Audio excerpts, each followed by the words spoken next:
Hey guys, we're Maple Mickey, and this is the ultimate Disney Cruise Line showdown. To all who love this happy place, welcome. Disneyland is your land. Hey guys, welcome back to Maple Mickey. My name is Lucas. I'm Lisa. And we're so glad that you're here. Today, we're gonna be talking about Disney cruise ships. We might actually get in a fight today because we're gonna be comparing and contrasting some of the the things to think about when choosing a Disney ship, because they're not all the same. So let's start at the top, talking about a little bit of the differences across all of the ships. We have 3 different classes of ship in the Disney Cruise lineup. Yes. So we have the Magic class, which is the classic ships. They are the first ships that came on board for Disney Cruise Line. We have the Magic, which set sail in 1998, and the Wonder, which set sail in 1999. Now, both of those have 875 staterooms and they're 84,000 gross tons. So they are a smaller ship, they have less people, and don't let the age of them scare you. Disney has done an incredible job of keeping them ship-shape, but also refurbishing and reimagining different spaces to accommodate some of the new IP that's come out. So the second class is the Dream class. So we're talking 1,250 staterooms. A lot more. A lot more. 1,200 or 129,690 tons. So also bigger. Also bigger in terms of square footage. So some of your common areas are going to be much bigger to allow for more people with the increase in staterooms. And then the third class is the Triton class. So in the Dream class, there's the Dream and the Fantasy. In the Triton class, currently we only have the Wish, but we have the Treasure coming out next year, as well as a yet to be named cruise ship coming in 2025. And those are 1,254 staterooms, 144,000 gross tons. So if you think they're only adding 4 staterooms, but that much more space, it gives you an idea of kind of some of the magic that they've been able to do. But there is also another cruise ship coming out in 2025, and that's the Disney Adventure. And this is a ship that Disney bought partially completed, and they have been dropping very few hints about what they are doing. But that is going to be sailing, I believe, from Singapore, doing some of those Asian sailings, and so we'll see. But that is right now rumored to have 2,350 staterooms at 208,000 gross tons, making it like Disney's mega ship. Nice. Well, we want to get into kind of some different angles on this thing, because in a lot of ways, what ship you want to be on is going to be determined by who you are, what your family looks like, how you're going to sail. Are you going to sail alone, just the two of you, just adults? Do you have teenagers? Do you have kids? Yeah. So let's do a little bit of a showdown in some different areas. First, the reason you go sailing is because of, in some ways, the food. Yeah. Right? Yes. And the experience around food. Now, here's the deal with Disney though. It's not just about the food. As you know, Disney are storytellers. So, depending on how you like to eat your food might determine which ship you want to be on. Yeah, and so I think we almost need to have 2 winners in this category. So one, if you really enjoy that themed dining, that Disney show experience, and then another winner if you want maybe more of a classic Disney experience. So I'm gonna say, if you want that themed dinner experience, if you want Disney 24/7, the current winner is the Wish. So why is that? So right now they have 3 different regular rotation restaurants. 1923, Arendelle, a frozen dining adventure, and Worlds of Marvel. And so in Arendelle, it's a theater in the round style restaurant with these incredible musicians right in the middle as you're celebrating the engagement of Kristoff and Anna. And that is, I mean, the musicians are absolutely incredible. We traveled with our 3-year-old nephew, and he was literally standing on his seat, mesmerized the entire time that this violinist and guitarist and singer were up there. So this is like high show, Yes. high character Yes. involvement. But So the there are some food is surprise guests also- that show up. Yes, very good. It's Scandinavian inspired, which is my roots. And I loved it. I thought the food was really stellar. See, and for me, I prefer Yeah, more of like the animator's palette. right. So this is a very slow development. They're still storytelling, but they're just simply creating an atmosphere for you to enjoy your food. Okay, I'm not gonna have characters come up to my table and I have to have an awkward conversation with them because I don't do well with that. Right. Lisa knows that. yes. And so for me, I'm on the other side of this thing going, if there's high level show and character involvement, I would prefer a ship that does less of that and more of just the food So, tells the story. are you going dream class that has like the Enchanted Garden, the Royal Court / Royal Palace for your French inspired restaurant, and Animator's Palette? Or are you going the Magic class that has one still kind of show restaurant with Rapunzel's Royal Table or Tiana's Palace, and then 2 classic restaurants? Where are you landing on this? I think because I can't be completely selfish, because I have to think about more people, I would go probably the Magic class. Okay. So there'd be a little mix of both. Yep. And I love Triton, so I think that would kind of be And kind of the spot I for mean, me. let's be honest, if you are going on the Wonder where Triton's is, you've got those beignets at Yeah. Tiana's place. And who doesn't love a beignet, right? So, okay, so let's just say you're on the other side of the spectrum. So in terms of shows, you love all that. The Disney Wish is the ship to go on. It is the ship to go on. So what if you don't love the shows? What are you kind of choosing as a ship that just like does a great job of creating atmosphere and just giving you good food and a good experience? Yeah, then go on the Dream or the Fantasy. Again, you are going to have Animator's Palette, which is going to give you that show. They have Crush come through the restaurant. So if you've been to the parks, you've done Turtle Talk with Crush, it's very similar. Lucas had to talk to Crush. It was a stellar moment for me, not for him. Here's the deal. Okay. The whole time, you see it developing. You see Crush going around and they're talking to different people. And the whole time, I'm just having indigestion. Because I'm like, I can't even enjoy my food. True. Because I know this turtle's gonna come up and start talking to me, and I'm gonna have to talk back, and I have to try to pretend like I'm witty and funny and all the things. It's just weird. I'm not a big fan of it. That is fair. And if you don't like that interaction, you know what? Just maybe don't ask for a table that's close to the screens in Animator's Palette. But then Enchanted Garden and Royal Court or Royal Palace don't really have those show experiences. And so they are kind of your more classic, beautiful. Yeah.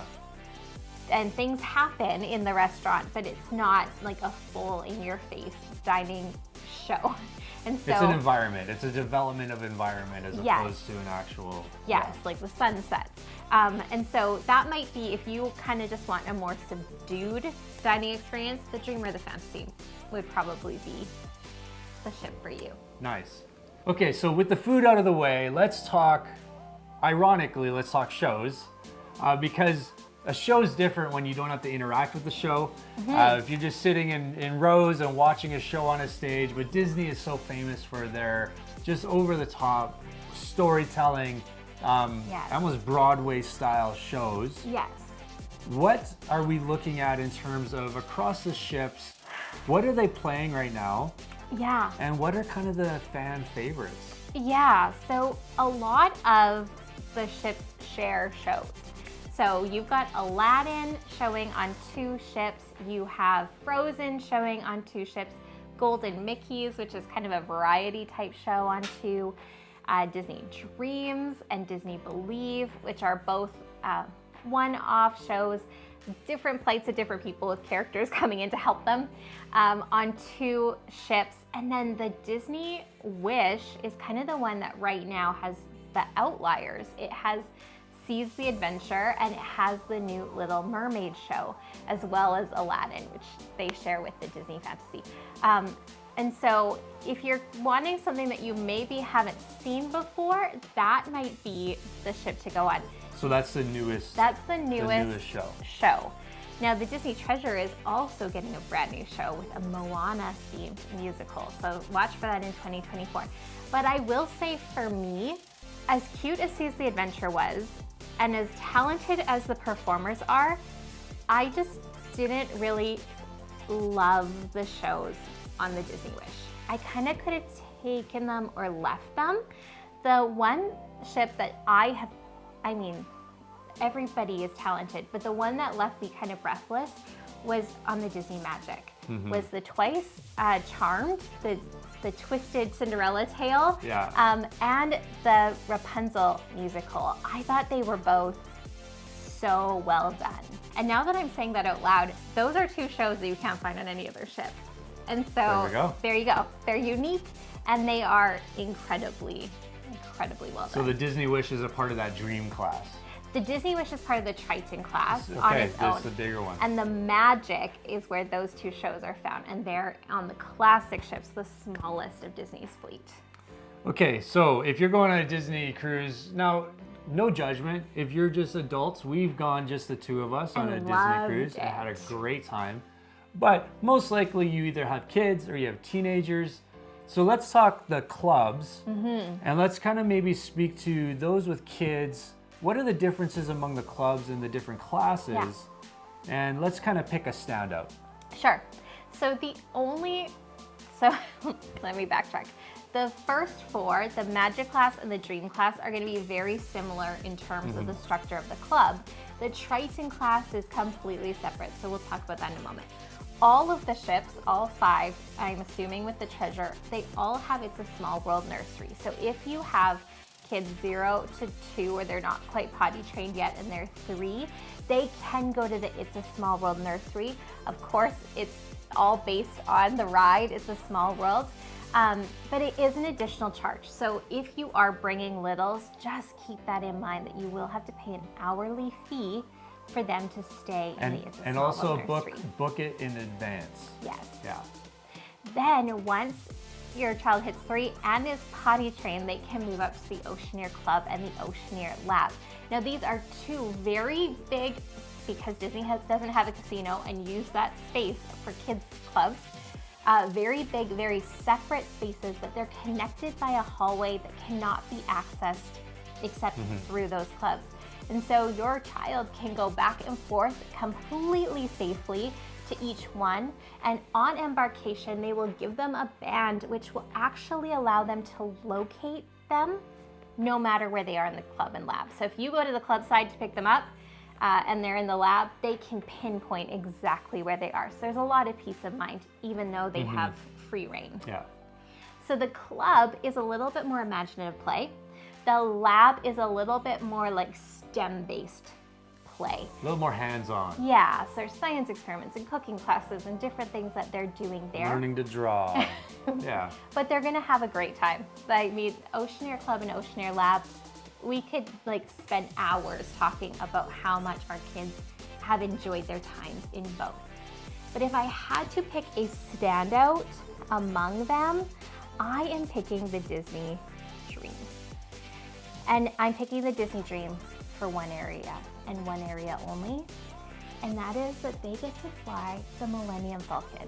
So if you've gone to Galaxy's Edge to Batuu and you've had that experience to be in the Millennium Falcon as the pilot, they get a smaller version of that right there on the cruise ship, and it is, it's so cool.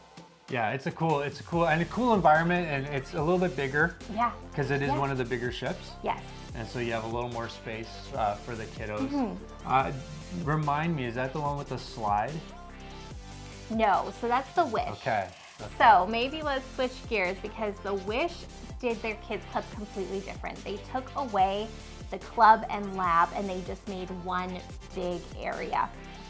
And so they have this really neat slide that goes from their grand hall or their atrium all the way down. And fun fact, if it's an open house, adults are welcome to go down the slide too. So make sure you slide on the first day or you go back for for an open house because it's worth it. And there is an official check-in Yes. at the top of that slide Yeah. before your kid slides down into the kids club, and Yeah, and then they're free to go. Yeah. And so in that youth club, they it's a little bit more sectioned off. So they have this one area that has all the different rooms themed after the different princesses. They have a Star Wars area. But then what is really cool is they created the Imagineering Lab that was based off of the Disney Imagineers. So they're actual like hard hats from Disney Imagineers and prototypes and whatever. But then in that Imagineer Lab, there's an area for them to be able to build and ride their own roller coaster. How cool is that? That is so neat. And so I love the dream for the kids clubs in kind of that traditional sense. And I think that overall, the old design and layout is bigger than the new design and layout. Just, it feels a little bit, I just think how they've kind of split up the rooms just tends to make it feel a little bit snugger and harder to maneuver your way through them. But that Imagineering Lab is pretty awesome. So your standout ship then in terms of kids area? I'm going with the Dream. It's the Dream, okay. Yeah. Right on. Okay, so let's dig into the teens then, because they have their own clubs as well, whether They preteen do. or teenager. Yes. So what are we looking at there? So we've got Edge and we've got Vibe. So Edge for the preteens and Vibe for the teenagers. And again, I'm gonna have to give this win to the Dream or the Fantasy purely because of Vibe. On the teen club Vibe, on the Dream and Fantasy, they have their own pool space, which is so cool. I mean, what teenager doesn't want to have a pool party with their brand new friends? And so that's got to be hands down the winner. Okay, so we're on the topic of family, so kids, teenagers, Yeah. family. There are other like small restaurants, pool service stuff, drink areas, all of the things. What ship kind of does that the best? Where are we sitting in terms of just the amenities, the food, the offerings Right. on deck? Yes. So additional food, I've got to give that to the Wish.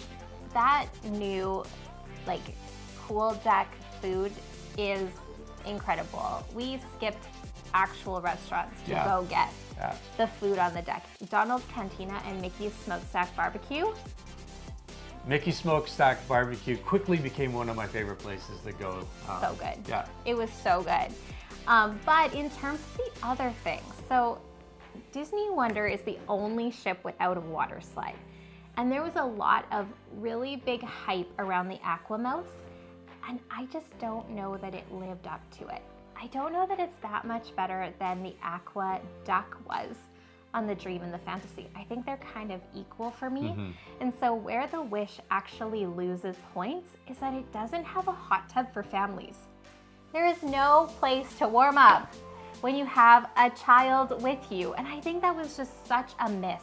Yeah. And so you have the Midship Detective Agency on the Dream and Fantasy, and you have Uncharted Adventures on the Wish, and I'm assuming will be on the Treasure, so that kind of cancels it out. But then you have mini golf on the Dream and the Fantasy. You have Hero Zone on the Wish, which is pretty cool, but it's only offered at certain times of the day. So then your sports deck is your sports deck across all of the ships. And so purely for the fact that it has hot tubs where families can use them, for the extra amenities, I've got to give it to the Dream and the Fantasy. Nice, right on. So let's talk adults now, because we do know people like to go without the kiddos. Yeah. What are some things to kind of consider as an adult? What ship as an adult? Yes. What are we thinking? Okay, let's just go to the spa for a moment. Senses Spa. The rainforest room is on all of the ships, but the rainforest room on the Wish and the Treasure, we're assuming on the Treasure, is something absolutely breathtakingly spectacular. They're not all created equal. They aren't. At all. There are some ships where I wouldn't even get the package. Right. But yes. Yes, I but agree. on the Wish, Yes. I mean that outdoor area. Well, what did you like better, the outdoor area or the indoor area? I would say I spent more time in the outdoor area. They had dual hot tubs out there. They had hanging cabanas. It was so quiet. It was so quiet. Indoor area was great too. They had the hot stone loungers. They had the sauna, dry sauna, jet sauna. They had the cryo, which the cryo was. I didn't go into it because I'm a bit of a wuss. No, but it wasn't cold though. Like they needed to bump the temperature down on that. Yeah. But and then of course showers and all of that. So it was such a good experience on the Wish. They had the still and sparkling water and infused waters and tea. Like honestly, budget it in, splurge on the cruise pass on the Wish. And the other ones are nice, but I would probably only do a day. The other thing about the Wish is that it has more kind of nightclub bar spaces, and they are gorgeous. We actually went to quite a few with our kids, like the Bayou right in the main area. We got beignets there because obviously you've heard us say it a few times now. We love beignets. They aren't your traditional beignets, so just be warned. But they also have more coffee area spaces. So on the Magic and the Dream class, you have to go to Cove Cafe, which they still have on the Triton class on the Wish. But they also had additional coffee spaces, which was great traveling. I know we're talking about traveling with just adults, but traveling with a teenager, we were able to go and get a specialty coffee and just sit and have a little chat. Because she couldn't have come with me to Cove Cafe. It's 18 plus. And so I really did enjoy that on the Wish. And so, yeah, I think for adults only, we went adults only on the Dream and we loved it. It was a great experience. But I think being an adult only on the Wish. I would agree. I think the Wish is the ship to do if you're, dining though. Okay, so let's talk dining. Like that might detract it for you. Because again, dining is very show driven. So if that's not your thing, you may have to weigh those two components out. Then you might want to go to the Dream or the Fantasy because their rainforest room is a bit bigger. It's not the same as the Wish, but they do have like the saunas and hot tubs. Now I will say this though, when we were on the Wish, we had little kids with our party. We had Lisa's brother and sister-in-law and little kids. So the characters tend to come they spend a little more time at the tables that have little ones. And so if you're two adults in those more show-driven experiences, you'll get a wave. You'll get a wave, but they're not gonna spend a whole lot of time. So if you don't love that, then it might not be horrible. They are gonna read the room. If you want them to come over, they will spend time with you. But if you're kind of looking like, they're reading the room. Absolutely. Okay, so we understand, like this is just talking exclusively the ship experience. We get that you don't just do a cruise because of the ship. You're thinking itineraries. You're thinking, are we stopping at Castaway Cay or Lighthouse or... Right? So we get that, but if you're just thinking and through the ships themselves... Now here's the thing, is that we have given a lot of wins to ships that aren't actually our favorite. So that might shock you, but my favorite ship is actually the Wonder. I really love that there are less people on board. It's a little bit more intimate. I do like the pool setup. I like the adult only setup. And I love the theming around it. I love Tiana's place. I love the French Quarter lounge right outside of it. The Cadillac lounge, like it's an exquisite ship. And so even though we've given a lot of wins to the Wish and the Dream class ships, if I had to choose one, I'm going on a classic. Yeah, I agree. It's a smaller ship. There's less staterooms. Yeah. But it is smaller in terms of the square footage, but they do such a good job designing it. It's tried and true. One of my favorites is Triton's. I love Triton's for breakfast, and we usually go like every day. Yes. So I'm going with the Wonder as well. That's my top ship. So we made it through. We didn't fight. No, there you go. We didn't have a single fight. But we hope this has given you a framework as you're looking at your next Disney cruise, just trying to figure out what ship you want to jump on. And so in the meantime, would you like, subscribe if this has added value to your kind of journey of making decisions around Disney Cruise? And like always, we just hope to put the magic back into your Disney Cruise experience. See you guys.